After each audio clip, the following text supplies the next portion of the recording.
Hey everybody, Animal Man here. I wanted to show you today a Altoids survival tin, which is kind of a neat thing. I love making kits of all different sizes. This is one of the smallest sizes you can get away with that will still be useful.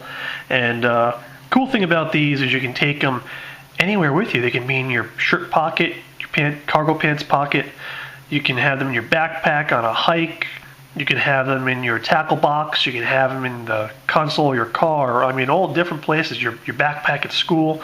So, depending on what type of person you are, what you're into, how much time you spend outside, your age, that all factors in to what you would put inside here.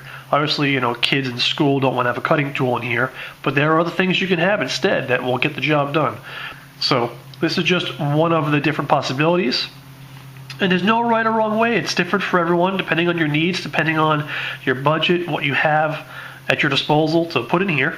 So I'm going to crack this baby open. Let's see what I have in here. So as I pull things out, I'll tell you what they are, and I'm going to put them in little sections here. It's fire heavy. A lot of different fire things and a lot of different things for water because they're very, very important. And because the tin's small size, there really isn't anything for shelter, but you can use maybe the string for shelter. First thing in here, Vaseline soaked cotton balls. Very easy to make at home.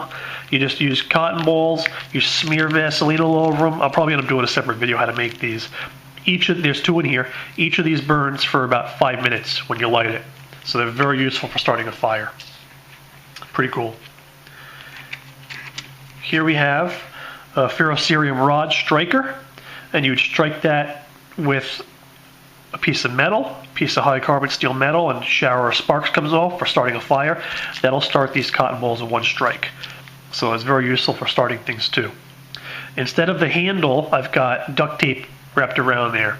And duct tape you can use for starting fires also, believe it or not, and it's a better grip than the ones they give you with the striker. Got a lighter, again with more duct tape wrapped around it for starting fires, but also the duct tape is useful for repairing things too. Got 2 birthday candles. These are not ordinary candles. You remember when you were a kid at your birthday, did you ever have somebody put those magic relighting candles in your birthday cake?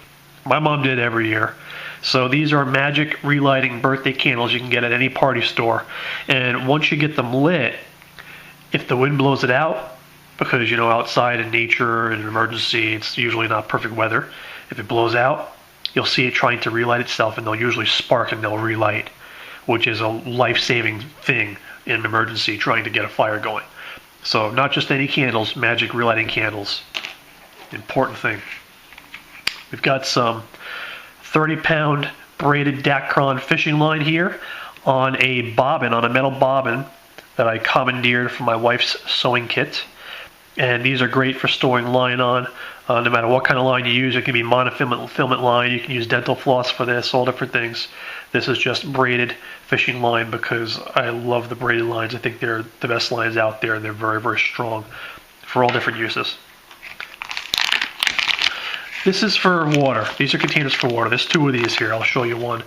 You can use a Ziploc bag if that's what you've got, but I have a 6-year-old son. He's 6 now, and when he was little, we had these bags for freezing extra milk and saving it for later. And because they're designed to freeze fluids in them, they have like this double seal up here.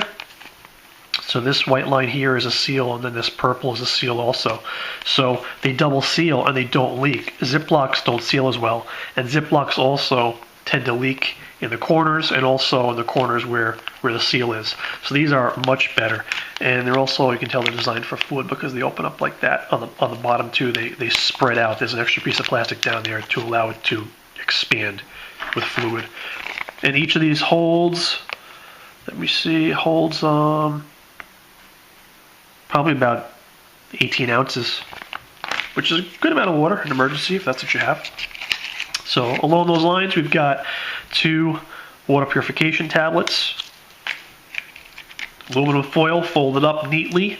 You can unfold this, fold it into a little bowl to boil water, to purify water if you needed to. You can also use that as a reflective surface to signal or something like that if you needed to. This is a multi-tool. This is called a credit card survival knife. One of the many different types of these. It's stainless steel.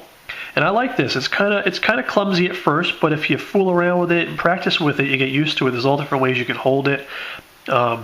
This is the blade right there. There's a can opener. This is a bottle opener. This is a saw blade edge. And then it's got different hex sizes, the little ruler, and some other cool kind of things. Screwdriver there too. The main reasons I have this in here are for the saw and for the blade, but it's cool. You can hold it like that. You can hold it this way to cut, all different ways. Not a heavy duty tool, but it's substantial. I mean, it'll get the job done. I'll keep that out there for you.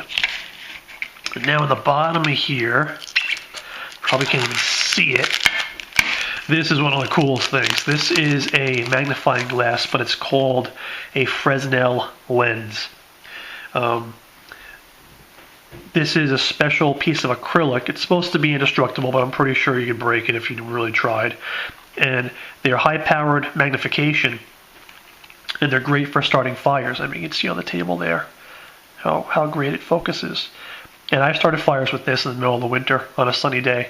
So they're really, really powerful and really important to have in your kit. And I think I got that on eBay. I think I got like 12 of them or 10 of them for just a few bucks. And then in the lid here, I've got some fishing hooks already with line attached and a loop on the end. Those are called Snailed Hooks. And it's important not just to have hooks laying around. I think a lot of people in their survival kits, they think that they're going to end up fishing to sustain themselves, to get food, and you can't look at fishing the same way in an emergency as you do when you're doing it for fun. All the rules go out the window, first of all, in an emergency. You don't have to have only one line or several lines. You can have as many lines as there as you need to. If you're going to starve to death, who cares then, right? So what you do is you don't just have one or two lines out with bait on it attached to this fishing line here on the bobbin. You unroll the whole bobbin, which has about 30 yards of line on it. Every 5 feet or so, you put a loop on there, and then you attach one of these onto that. So every 5 feet, you have one of these hooks, and there's a dozen hooks here. This is called a trot line. You bait every single hook, put a weight on the end of it, a rock or whatever you have, throw it out there, tie it off, and you go do something else while it fishes for you. And this is illegal in most states, but not in an emergency. In an emergency, they will forgive you. So that's the way you need to go about fishing if there's an emergency, with a trot line. So you should have those Snailed hooks ready to go, not just bare hooks. So we've got lots of different ways to get fire. This is the whole fire department right there. That's all fire. And then it's also pretty water heavy, water purification. 2 water bags, tin foil, water purification pills. You've got your cutting tool, which is the most important part of any kit, is the cutting tool. And then you've got the tin itself, which in and of itself is very, very important. You can use that if you needed to put water in, to boil a little bit of water to purify it. You can melt sap to make epoxy if you needed to. Use it to carry things, use it, and you see right there, it's reflective. You can use that to signal. So all different things. So I hope you enjoyed this, and I hope that, put the bug in your ear and gave you some ideas, and I hope you guys want to try this and think about carrying these small kits around with you, because they can be very, very useful, and they're just fun to make. It's just fun making kits. All right, have a good one.